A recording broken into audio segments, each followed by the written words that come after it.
nga ni yàlla jam ñaa ngi kii yàlla ji kii ko sikki sàkk ne kii du yàlla amoo dara ci yàlla xarafa guñ la sa tuuti dongala guñ ko pare pay di waat waxuma de maanaam amugul cër ca yàlla ku ko weddi rek ay mbiram ku ngi balay sa ngi ay balay sa jërëjëf yaakaar yi jam yi balay sa jërëjëf yaakaar yi jam yi balay sa jërëjëf yaakaar yi jam yi balay sa jërëjëf yaakaar yi jam yi balay sa jërëjëf yaakaar yi jam yi balay sa jërëjëf yaakaar yi jam yi balay sa jërëjëf yaakaar yi jam yi balay sa jërëjëf yaakaar yi jam yi mu ngi leer na nañ nga ni yàlla jam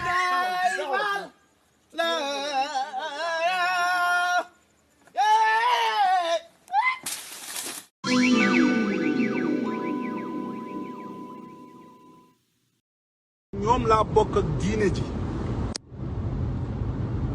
ñuy ay xalifa général gis ngeen askan bi na ngeen xam ne yéenay suñuy sàmm yawmal qiyaam danañ leen ko laaj ndax suñu maam yi ak suñu bàyyi luñ liggéey ci lislaam ba toll fii bàyyi fi muy gën a yokk nit ñi di gën a yokk gis nga seen doom yi nga xam ne ñu ngi sonn di xiif yéen xalifa yi da ngeen a war a génn di wax ak nguur gi parce que am ngeen doole ci réew mi ngeen wax ñu dégg leen soo gisee ñu bëri di mer di nekk ci internet bi di saaga suñ sëriñ si rafetul bëgguñ ko waaye tamit am na ci loo xam ne nañ leen waxante dëgg ñun sëriñ si ñoo ko doxal moo tax mu demee noonu su fekkoon ne doxalee wuñ ko du demee noonu parce que ñun sëriñ si balaa maa dee ñu ne dañuy liggéey avant ñuy liggéey fu ñu jëlee départ yi ay taalibe ñooy ñëw yëkkati luñ am ndax seen gëm-gëm ak fañ toll yëkkati jox ñu ko ñu am ci kër yu rafet am ci oto yu rafet kon ñooñu suñ demee ba toll diggante mu métti ci ñoom suñ demee ba toll diggante mu métti ci ñoom dañ leen a war a kaasal ba leen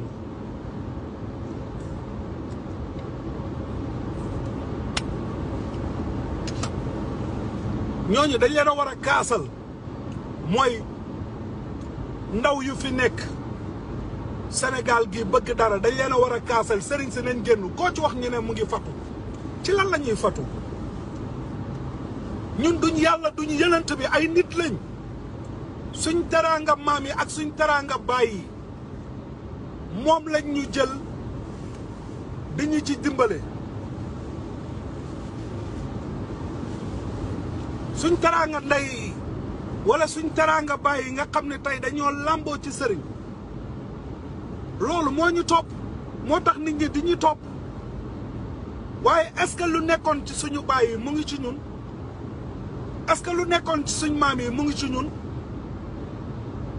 dëgg tamit neexula kon génn leen ñëpp nag laa wax bàyyiwuma kenn génn leen di xeexal askan bi ndax soo leen amee kàddu di wax am na foo xam ne réew mi su fa àggaa ci métit dañoo war a génn di leen kaasal kon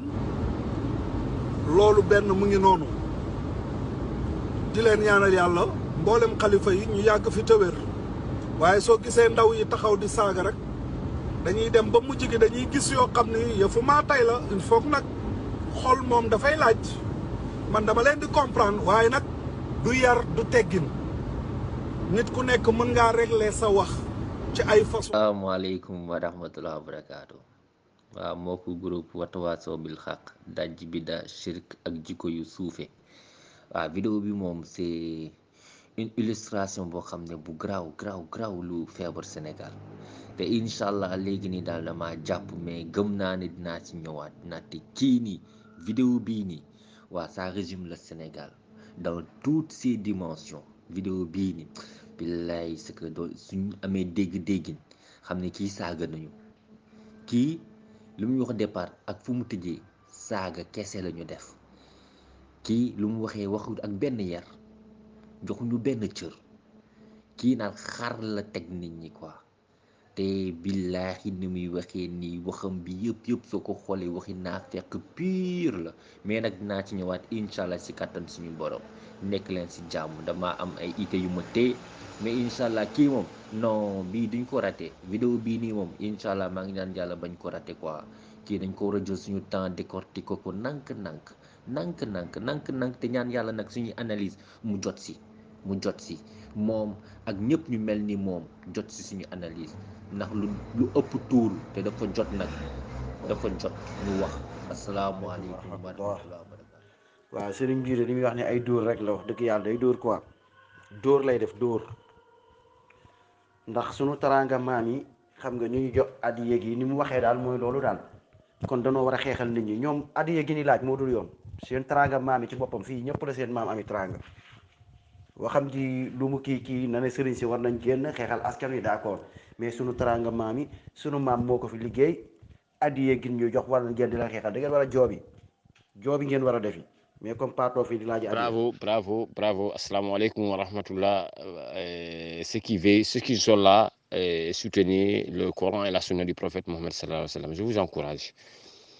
les tariq Abba,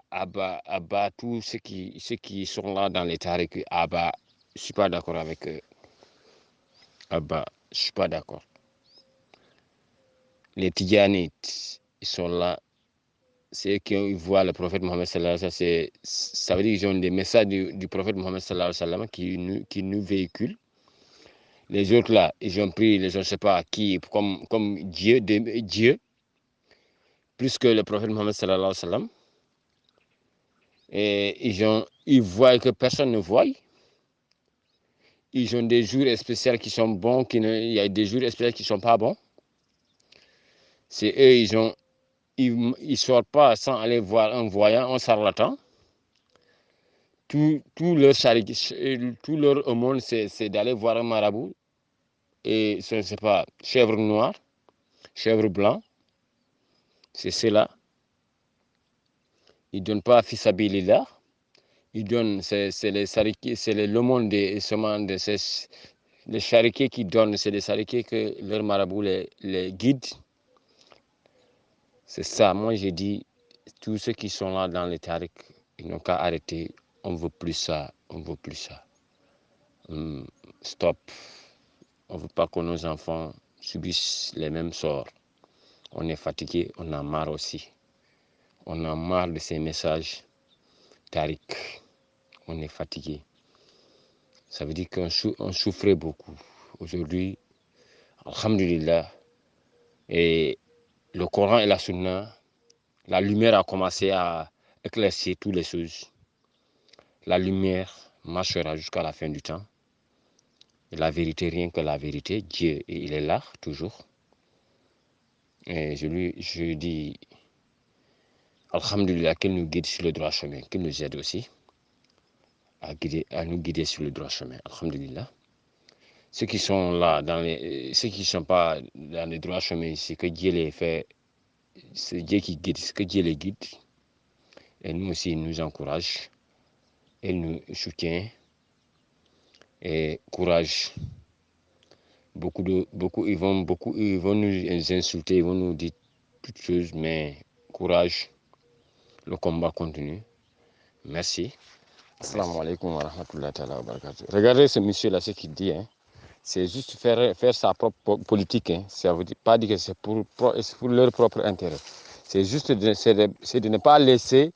de dire que allez-y, travaillez pour vous-même, mais c'est juste... Allah Akbar. Et ils pensent qu'aujourd'hui, les gens ont commencé à voir. Et même s'ils ont commencé à savoir que la vérité va les choses. Waxul affaire diine de lu ñuy def ci diine de lu ñuy yàq diine bi duñu wax loolu de mais juste pour xam nga ne ñoom seen esclave yi pour dundal esclave yi continuer di leen liggéey loolu la ça veut dire seen propre intérêt politique pour propre intérêt loolu la du wax ne li ñuy wax kii diine du noonu ñu bàyyi ñu wax comment dirais-je ñu wax alxuraan ak sunna duñu wax loolu de mais nu ñuy dundalee kii bi esclave yi di continuer di liggéey loolu la propre intérêt. nuyu naa leen ma di leen di wax ne asalaamaaleykum wa rahmatullahi wa barakaatu.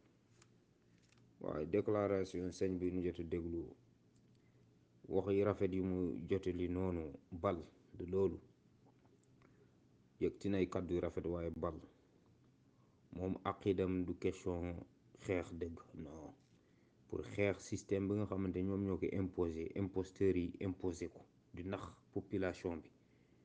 di leen di def ay esclave ay jaam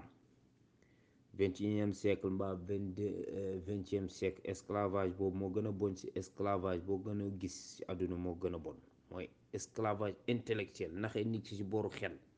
jël xelam dafa mel ni comme cas Yaajuuj ak Maajuuj googu nga xamante ni dañ doon lekk ay doomu ci benn tribu lekk doomu nit ki mooy jël xelam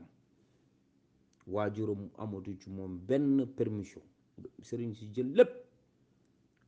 kii xeexul pour dëgg gi de kii dafa xeex pour ñoom li ñuy profité loolu kilifa bi bu jot a wax ni dëgg gu mu wax bi ak kàddu yu rafet yu mu yëgti woo ko pour diine de non bal du loolu moom intérêt am la moo ko tax a jóg parce que dafa gis intérêt boobu mu ngi wàññeeku te loolu day dañ waaw fen jëmul fen waaw fen moom lu mu yàgg-yàgg moom day réer quand la vérité apparaîtra le mensonge doit disparaître et ça va disparaître aussi parce que bu ne am na ñuy toog ci réseaux sociaux yi di saaga kilifa yi mais kilifa gi taxaw yëkkati kaddu yu bon jëmale ko yàlla saaga gu gën a bon amut loolu mooy nekk ci kaw saaga degré saaga yi beneen saaga nekku ci kaw saaga boobu sa kilifa taxaw ni diw mooy yàlla kilifa taxaw ni man maay yàlla kilifa taxaw ni man def fanaan naa ci arche loolu kay mooy saaga gu bon irtada kooku dafa génn ci diine bi su côté boobu la war a wax waaw moom mii di waxu naafeq la fi jóg parce que naafeq bu waxee da nga koy déglu mais mu lay njabar ci kaddu yu ma yëgti yi mu yëgti nii bal du loolu intérêt lay xeex te intérêt boobu mu ngi dañ te day dañ parce que fen moom lu mu yàgg-yàgg moom day dañ esclavage bi nga xamante ni kilifa yi ñu ngi ko tëral ci Sénégal ak fépp ci kaw àdduna mooy esclavage intellectuel nit ki naxee la ci booru xel pour nga génn ci njaamum boobu day jafe bu doon tey lay chaîne la ñu ñëw ñu takk la mën nga tekki chaîne mbaa nga dagg buum nga daw mais intellectuel bu la jàppee jaamum intellectuel pour nga génn ci problème la ku la ci génne ma ahlul sunna waa ji lu muy wax ni tegu ko fenn la ci kaw intérêt am la te intérêt boobu léegi mu ngi dañ parce que nit ñi nga yeeweeku dëgg mu ngi gën di ñëw islam moom kenn mënu ci moom dara day avancer rek lumière la waaw ma ñëw su kanamee tuuti exploitation bii ni kilifa yi di exploiter nit ñi jàppale ne jaam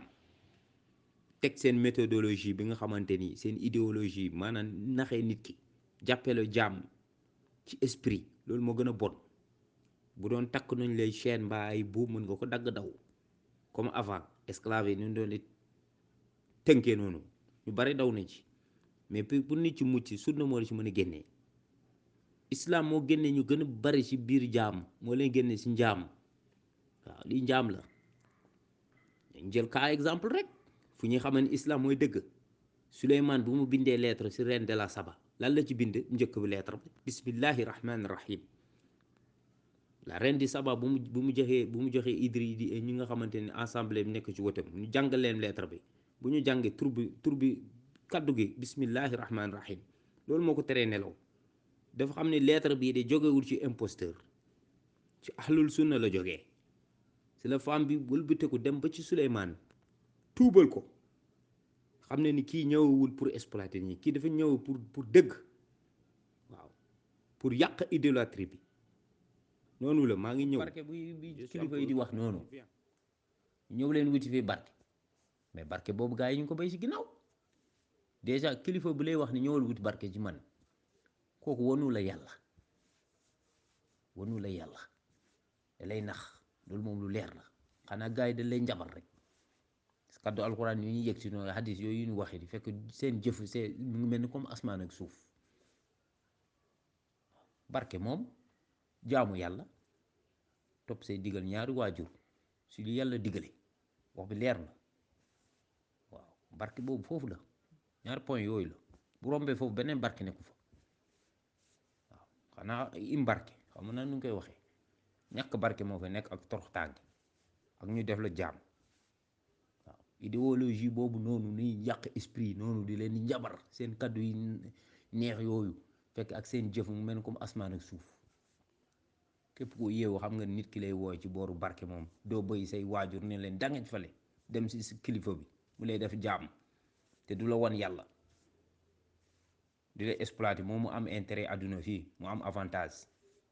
yow mi taalibe doo am tus sa àdduna yàqu sa ilaaxara yàqu loolu noonu ça c'est asalaamaaleykum wa tawaasaw bil aaxiri na ngeen def dina si jàmm naka samedi gi maa ngi nuyu ñëpp ñu ma fekk si bunt bi ñëpp di leen jox seen wàccuwaay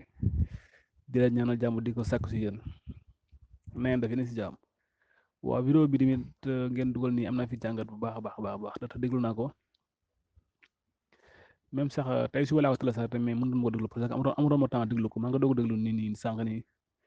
gannaaw bu ma jëlee timis voilà léegi di wax rek ni kii nee na comment dirais Baye Mbaye MC nee na nañ jox xeexal jeunes yi xiif ne nit ñi xiif nañ mais nit ñi dooguñ xiif ñun dooguñ xiif rek nit ñi bañ xiifee yàgg na de nit ñi bañ xiifee yàgg na est-ce que nekkul ne ñoom sëriñ ñi instant yii ñoo commencé xiif moo tax ñu génn di kaas nii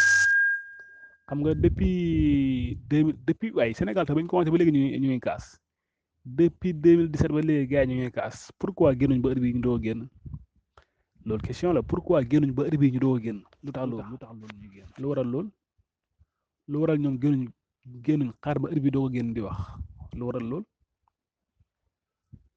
waaw ñoom xam nañ instant yii seen mbir mu ngi influencé wu xam na ne instant yii buñ génnul jeunes yi dañ jël seen destin au mais ñu xeexal seen bopp xam nañ ko moo tax mi atu sëriñ yi pour sëriñ yi génn kon xam na ne kun sëriñ ñoo def défaut voilà kon comme que xam na ko rek baax na comme que xam na ne sëriñ yi ñoo def défaut rek baax na lii nii daay firndeel ne kun sëriñ yi ñoo waxul kun moo tax Sénégal yëpp am fi kun loolu la kun boo xoolee kun lu mu wax daay mel ni kun sëriñ yi ñoo waxul kun daay mel ni kun Sénégal lu fi xew lépp sëriñ yi la en tout cas bu ngeen digloo waxam si biir daay mel ni kun sëriñ yi kun ñoo waral problème yëpp moom moo ko wax de moom moo ko wax man waxuma ko moom moo ko wax moo ne na sëriñ yi génn xeexal sëriñ la wax de xeexal kun c'est-à-dire ku xeexul kun moo tax kun problème yi am voilà c'est bon foofu baax na nee na ñoom lu ñu am talibé ñoo leen ko jox voilà léegi nag loolu moo commencé wàññeeku moo tax léegi ñu ne nañ xeexal na sëriñ yi génn xeexal talibé yi waaw ba leen foofu buñ xeexul jeunes yi dañ xeex te jeunes yi bu ñu xeexee ba pare seen kaw leen jëm si jeunes yi ku fi xeex ba pare ku fi xeex président ba pare si kaw sëriñ yi ngay daanu si xam nañ ko waaw ñoom lu yàlla defoon mu nekk sacré ñoom leen dindi xam nga bu ngeen seetloo bu baax a baax Macky Sall neewoon na les marabouts ce sont des citoyens ordinaires waxoon na ko bu yàgg man wax jooju dama koy fàttaliku ba tey wax jooju noonu ba tey dama koy fàttali sama gars yi nee naa leen Macky Sall lu mu wax noonu du par hasard waxul ko par hasard nii rek mais Sénégal moom mais ñoom dañuy déglu mais duñ dégg waaw Sénégal moom seen premier problème loolu la ñoom dañ déglu de mën nañ la déglu nga wax après mais dégg ñoom duñ ko xalaatuñ ko waaw ñoom boo nee maa fi neex na sax waaw ñoom duñ xalaat sax duñ am sa beneen xalaat maa fi neex na waaw dañuy xalaat ne neex na waaw am na kaane am na daxaar wala neex na mais duñ xalaat lu tax nga wax neex na duñ xalaat sax lu tax nga wax neex na duñ xalaat de xam nga ne kay ku wax maa fi neex na kay loolu kay mooy suur na nit kay boo lekkee ba suur kay mu neex boo suurtoon kay du neex mais ñoom duñ xalaat loolu de duñ xalaat loolu ñoom seen problème mooy xalaat waaw ma ko daal lu ma waxoon noonu dama koy fàttali gars yi même sax ba coronavirus bi ñëwee ñu tëj école yi comment dirais-je 2020 le 17 mars 2020 lañ tëj école yi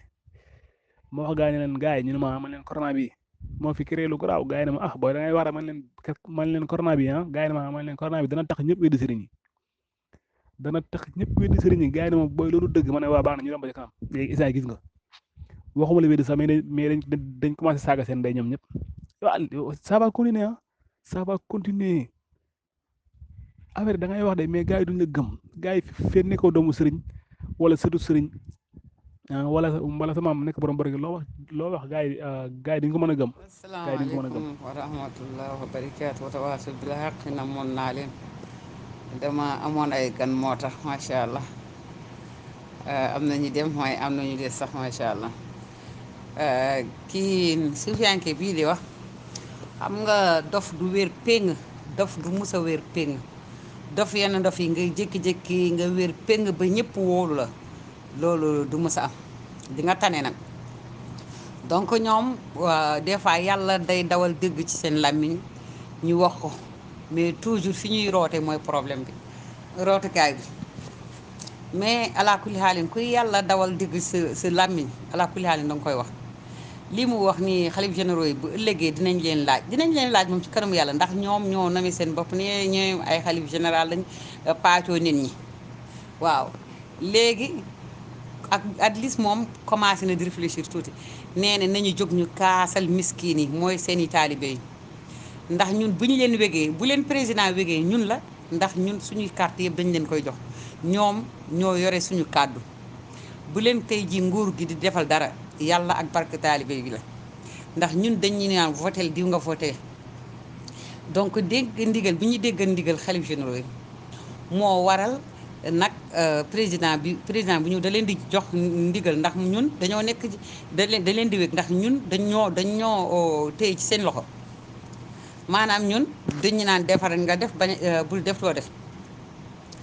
donc li mu ne tamit maamam yi ñen ñi dañ leen di defal ndax seen barke maam, non xëy na man dama naan seen maam yi dañoo jikko yeewu suñu maam yi kese. suñu maam yi dañoo jikkoon a yeewu ci suñu maam yi ci ay mbind xam nga ñu nax leen, mais du question ni seen yaay yi gën suñu yaay wala seen baay gën suñu baay, non non foofu moom def na fa njuumte. mais ala kulli haal ñoom sëriñ si war nañoo gëstu baadoole. ñun ñii wallahi lépp lu ñu am ñun ñoo tax, mais li muy wax ni tamit ko jëfee na kenn si ñoom rek génn jëfee li mu wax. boo ñu gisoon tey yenn sëriñ yi ñu féeti ci askan bi at lii suñu xel dina dal, mais lépp ay wax kese la, waxi neen taxul biir fees jamais de la vie. su bëggee kay wax ji am njëriñ day wàcc ci terrain bi ànd ak njabootu Sénégal ba ñëpp xam ne ñi nekk tey Sénégal yaa fi mag dong moo tax nga falu, yaa fi sës, bu la taxee falu koy musiba dafay am. donc ñoom mag ci seen kër bàyyi moo tax ñu def leen ay njiit, te duñu ay njiitu diine, ay njiital tarixa lañu, ay njiitu sëriñal tarixa. loolu cosaan la rek, comme sëriñu Ndakaaru nu mel ni dañoo gën a dëgër fit sëriñu Ndakaaru rek, mais ñoom même catégorie même capacité ñoo tolloo ñoo méngoo, parce que ñoom ñëpp ci affaire dunia rek la ñuy dox. kee moom dañ ko nee rek moom yemal ci kii da amul baatin, mais ñoom ñëpp ci lépp loo xam ne dafay neex ni seen neex bakkan moom kese lañ topp. au moins man sëriñu Ndakaaru sax moom a gënal sëriñal tariixa, ndax ñoom au moins réeraluñ kenn. ñoom ñoo ngi toog fi ñuy toog ñu jàppee seen bopp ay buur, waaw, mais ñii di sëq ci nit ñu baax ñi di leen def loolu, di leen yóbbu ci melo boo xam ne bu ñu sottee rek dootuñu am njëriñ, ñooy problème bi. sëriñu Ndakaaru yàlla xam na ni moo gën fuuf sëriñal tariixa, moo ëpp moo ñu tane, ndax au moins yàqul kenn, ba pare nanguwul alalu nit ñi, du toog rek du dóor budget Sénégal bu ñëwee mu paacoo li nekk ci poosu miskin yi mu yëlëb. sëriñu Ndakaaru moo gën téeméeri yoon sëriñal tariixa yi palaa wax na. barki def maa ngi doon dégg benn waaye muy wax ci benn kii live mu naan ahlul sunna yi ñoom lan mooy seen rôle, ñoom duñu génn ñu xeex, duñu def ni ma ne ñooñu kenn ku nekk dafa am loo tànn. ñii dañoo topp alxuraan ak sunna, bi jàng jotee dañoo dem jàngi ñëw di jàngale njàng bu mucc ayib, ñoom loolu lañ choisir, te di doyloo nag bépp njiit boo xam ne bi yàlla jox na leen ko, yaa ngi dégg, te ñuy ñefe te jéem nag former nit ñi ba nga xam ne bu ëllëgee njiit bu baax la ñuy am. ñoom ñu ngi bay waar di xool leen, jàngalekat kenn mënu koo fay. jàngalekat ñi nekk assemblée jàngalekat moo leen jàngal, président yi, ministre yi, képp ku mën dara tey ji ci état jàngalekat moo la jàngal. moo tax ñoom ñii waa ahlul sunna ñoom ñi ci ëpp dañoo féetewoo ci walla daawa yee nit ñi ba pare jàngal leen yeete ak fëgg bopp nit ñi dindi poussière bu fa nekkoon sol ci xam-xam am tawhid bu wér nga mën a kennal yàlla xam fooy teg sa tànk ñooñu ñooy tabax sénégalais bu bees bi bu ëllëgee ku ragal yàlla ku jub koo xam ne kii bu falo dina mën a ràññee àqu sénégalais yi dina mën a ràññee poosam ak poosu Sénégal donc ñoom duñu benn ñoom ahlul sunna yi ñoom demuñu di politique ak di ndax dañoo xam ne politique bi fi nekk instant yi boobu mënul fen munoo lekk ñaq jaambur yeeg doo dara munoo wor il faut nga mën a wor soo xoolee même seen nampatal bi ñu nampatal sénégalais ñoom ahlul tarixa yi boo xoolee tey ñu mel ni Fatmata Fouta Tampi ñu mel ni Khalifa Sall ak daam boobu ànd ak ñoom ñu salte ñooñu ñëpp jikko yu ñaaw yooyu yëpp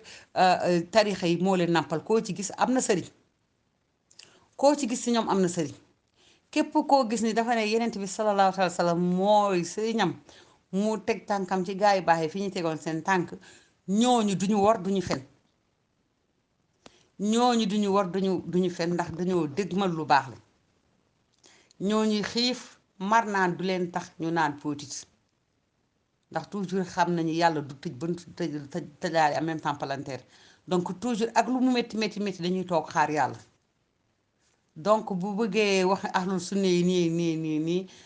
dafa ñàkk am fu mu jàpp parce que sëriñam temps yi dafay ñëw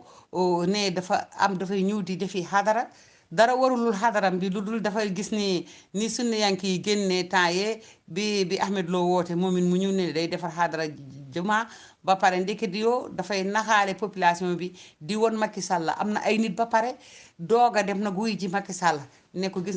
nga duunalal poos bi what you doing mu ne ko duunalal poos bi léegi soo duunalee poos bi man gis ne mbooloo bi ma àndal dafa dem dajale mbooloo ba pare doog a dem pale nag wax fa tamit wax jooju juréy jooju léegi pour mu mën a paacoo xam nga président moom buy jox nit ñi ba selon xalif généraux yi ki gën a bari mbooloo moom lay gën a jox xaalis donc moom bu demee nag ne day defi xadara woo mbooloo moom ñëw jógee fu nekk ci àddina nag xam ngeen ñii ñëpp dëkk ñu Dakar ni meeting yi def rek noonu la def ñëw nag ne balaa may dem dinaa la woon sama mbooloo ba pare ma doog a ñëw ci yow mu yemul sax ci won ko mbooloo bi bu mu am ba pare dafa jaxase xelu nit ñi te Macky Sall loolu bëggoon a dégg donc loolu ahlul sunna du ñu def loolu ahlul sunna ñoom du ñu wor du ñu mar naan kese ñu naan pooti déedéet toujours dañ naan yàllaa ngi ñëw toujours danga naan yàllaa ngi ñëw àddina tamit du toujours dafa war a neex rek dafay neex te naqari jullit daf ko war a xam même wér gu yaram mënoo wér toujours mënoo comme feebar toujours da ngay wér di feebar wér di feebar mooy tax bu la yàlla may wér nga xam ne ndekete am na lu la yàlla mayoon mooy booy wér rek te doo feebar lu la yàlla mënti may doo ko yëg mais boo jékki-jékkee feebar yàlla may la wér ci ngay xam ne ndekete lépp loo am lu Ils dul sont wér gu yaram tellement loolu décor forts, kese la intelligents, ils sont là. Ça veut dire que la corruption continue jusqu'à au niveau de l'État. Ça veut dire que la main qui il est là, sa manière de parler, ça veut dire que l'État les écoute. Parce qu'aujourd'hui, quand l'État est commandé par deux groupes, c'est Touba et Tivaouane. C'est pour cela. Ça veut dire qu'ils savent que l'État les écoute. C'est pour cela qu'ils parlent au nom de l'État. Ça veut dire juste que c'est pour que la corruption... Moi, juste ce que je voulais faire comprendre aujourd'hui, moi, je dis que la jeunesse de se méfier aujourd'hui, les gens qui vont à Tivaouane ou bien à Touba. Ça veut dire qu'il y a les comment on les donne quelque chose à boire, ou bien on les donne quelque chose à se laver, là, c'est juste pour les comment c'est pour les tourner leur esprit envers eux, pour que partout ils partent, pour que leur esprit soit envers eux, retourne envers eux. C'est ça, c'est pour leur propre intérêt. Ça veut dire qu'ils ont tout planifié. Ils ont tout planifié. Il y a d'autres là qui sont derrière, mais c'est pas leur comment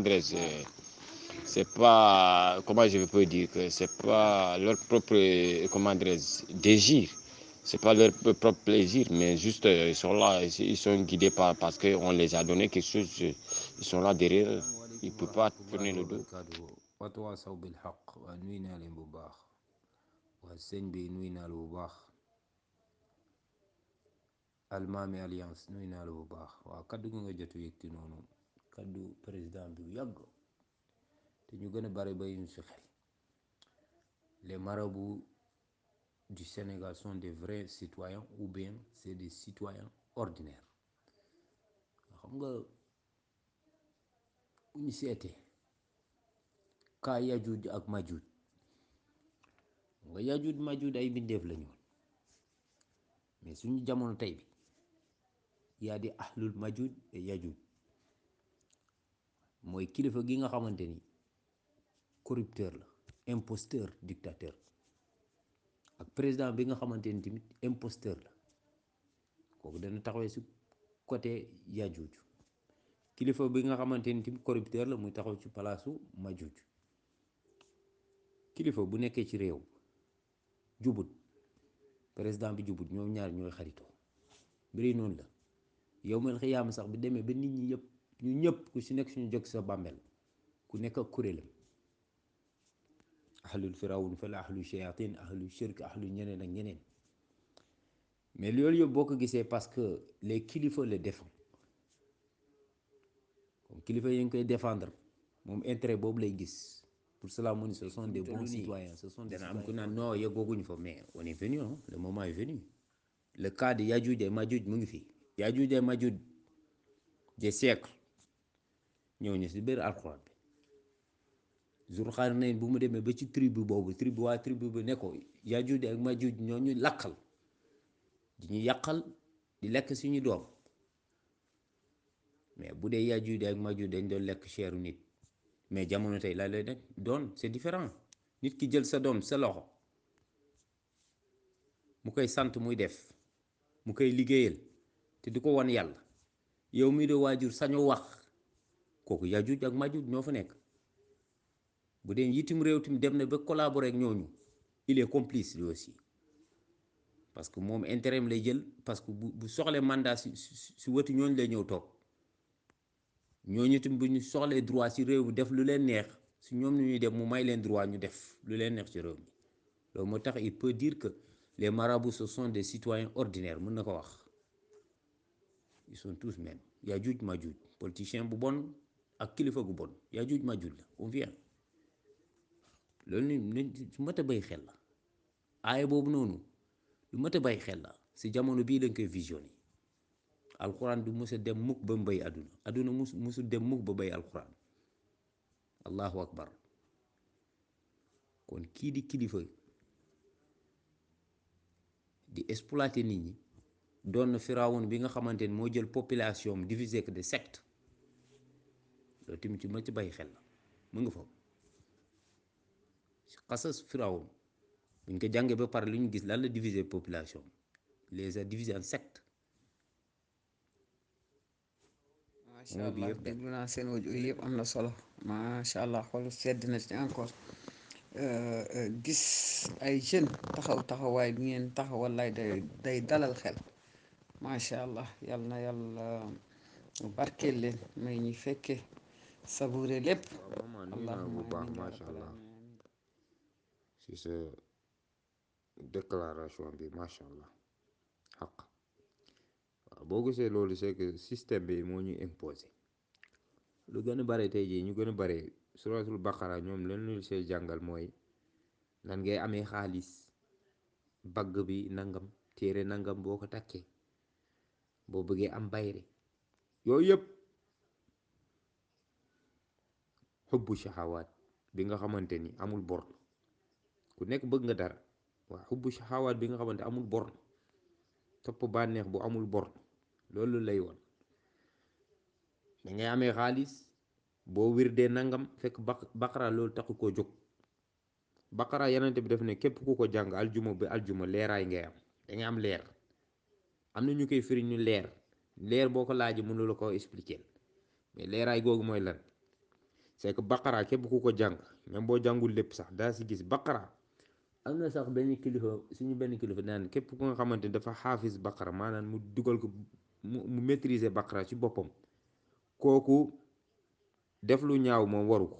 parce que atte yi su lañ nekk jugement yi su lañ nekk plan boo mënti xam ci kaw àdduna gars yi lal ko rek boo jàngee baqara daa gis plan boobu daa ci mujj waaw atte yu gën a bari ci baqara la nekk kon leer googu mooy que ne da lay wan yoon day wan kooku yoon plan bu nu mënti def rek boo jàngee baqara da ngay gis fauteur de désordre yi da ngay gis seen xasas ci biir baqara ay comploteurs yi da ngay gis seen complot ci biir baqara ay mushrikiin yi ñuy def da nga koy gis ci biir baqara ñi nga xamante ni dañ tufsid fil ardi tam nga gis seen xasas ci biir baqara kon baqara sëriñ yi ñu corrupteurs yi duñ ñu ko jàngal ñu koy réere salaam wa rahmatulah barakaatu gis na ñàkk ñëw firil alxuraan moo tax soo génnee ci tariixa yi da nga leen di bañ sooy wax ak ñoom sax da ngay sentir day mel ni yow da nga soxla sax mais du loolu parce que liñ la nax ba pare fen la kenn ku nekk xam na ni fen baaxul kenn ku nekk xam ne buñ la naxee ci liñ la war a nax dafa metti man mi mën a dem ci marché ci addina bi yëpp ma waxaale sooy jënd or dangay waxaale booy jënd kër dangay waxaale booy dem marché di jënd dangay waxaale booy jënd yàpp dangay waxaale sénégalais lu nekk booy dugg oto taxi sax dangay waxaale ah léegi nag sa diine dangay ñëw rek jël doo waxaale doo lañ ba ah indil liggéeyal di joxe rek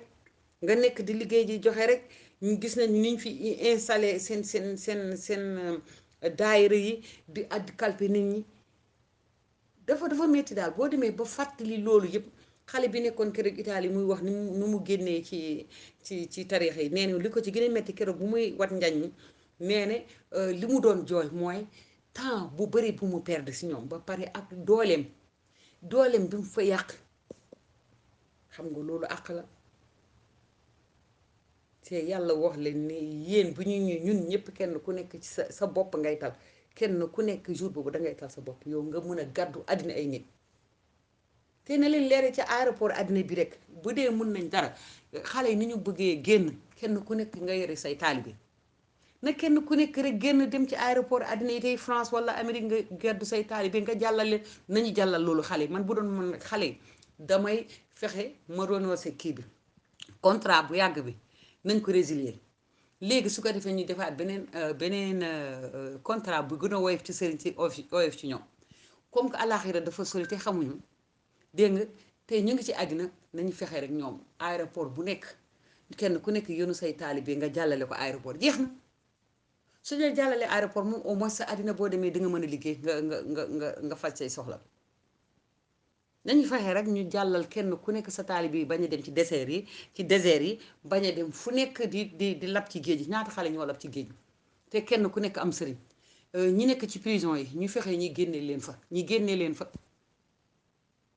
ku mën a dugal àjjana mun na la génne prison mun na ñu saamee comme dambu yaboy kenn ku nekk sëq sa saam yore nekk say taalibe leen nañu sëqee noonu kenn ku nekk sëq sa saam ànd ak sa saam yóbbu ko jeunesse bu bëgg a génn nga ànd ak moom ci aéroport àddina ñu bañ ko laaj dara nga dugal ko fu mu bëgg a dugg jeex na dugal daal ci frontière yu mag yi moo gënal tey xale àjjana nañ essayé foofu te beneen contrat bi ñu bàyyi ko ñu signé waat beneen. waaw salaamaaleykum wa rahmatullahi wa barakatuhu watawaasaw bil haqq maa ngi di nuyu bu baax waa ji de déglu naa ko ci suba gi bëggoon teg sax audio ci kawam waaye ma fàtte ko nekk ci yeneen activité kii moom boo ko dégloo nga xam ne moom ak njaam la bëgg a saxalaat ba léegi nan am de tani bu gisee comme sëriñam war na ko sukkar raamal ko sukkar raam pour lan waxi ñàkk fayda yooyu pour lan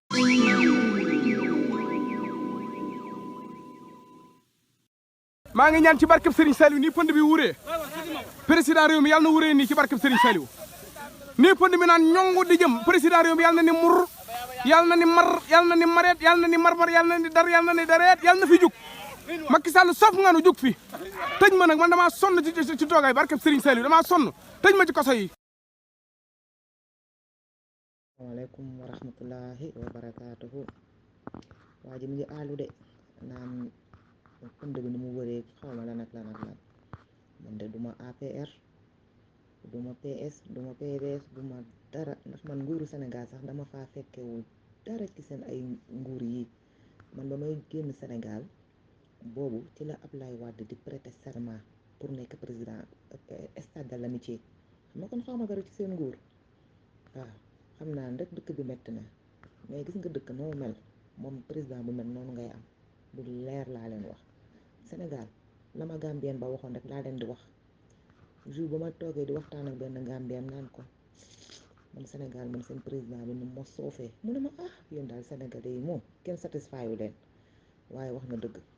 kenn satisfaire wuñ gis nga président buñ fi mësul indi gis nga Sonko moom mu ñu yaakaar ñu bëri moom la ñu yaakaar man ne sax am naa ci moom yaakaar Sonko sax suñ ko fa tegoon ñu génneel ko sikk Sénégalais ci boppam moo neexura lead kenn mënu leen lead moo tax pour ñu am leader du yomb ndax dañu amul respect amuñu yar ak seen tarixa yooyu la ñu war a lijjanti ba pare balaa lijjanti président bu baax tarixa yi ñooy yàq présidence bi moo tax mënuñoo am président bu baax ndax président bu baax balaa nga koy am il faut nga yéen ñëpp ngeen bokk benn pas-pas dëkk màjjoo si sax ñoo ñu tane Amérique ni moo xamante ni mët na Sénégal téeméeri junni yoon Amérique nga xam ne 350 millions d'habitants la ñu am Sénégal ñaata millions d'habitants mëtul sax 20 millions benn président moom moo koy gérer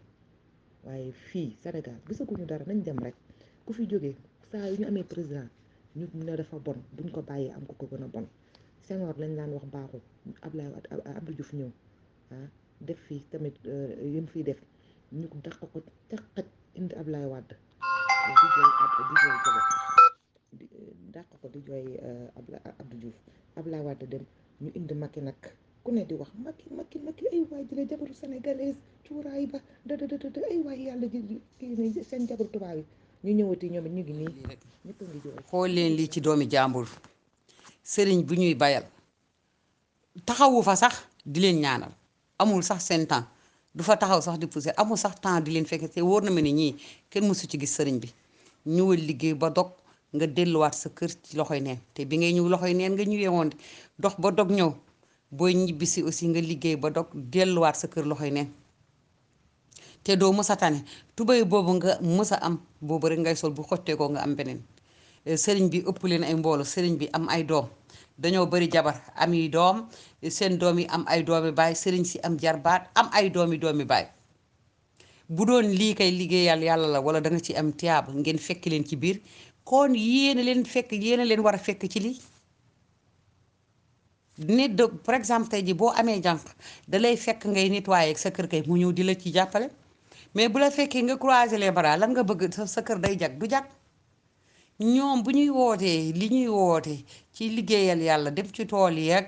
bale kër yi ak samp baas yi ñoom seeni doom yi ak seen jarbaati ñoo waroon a nekk pay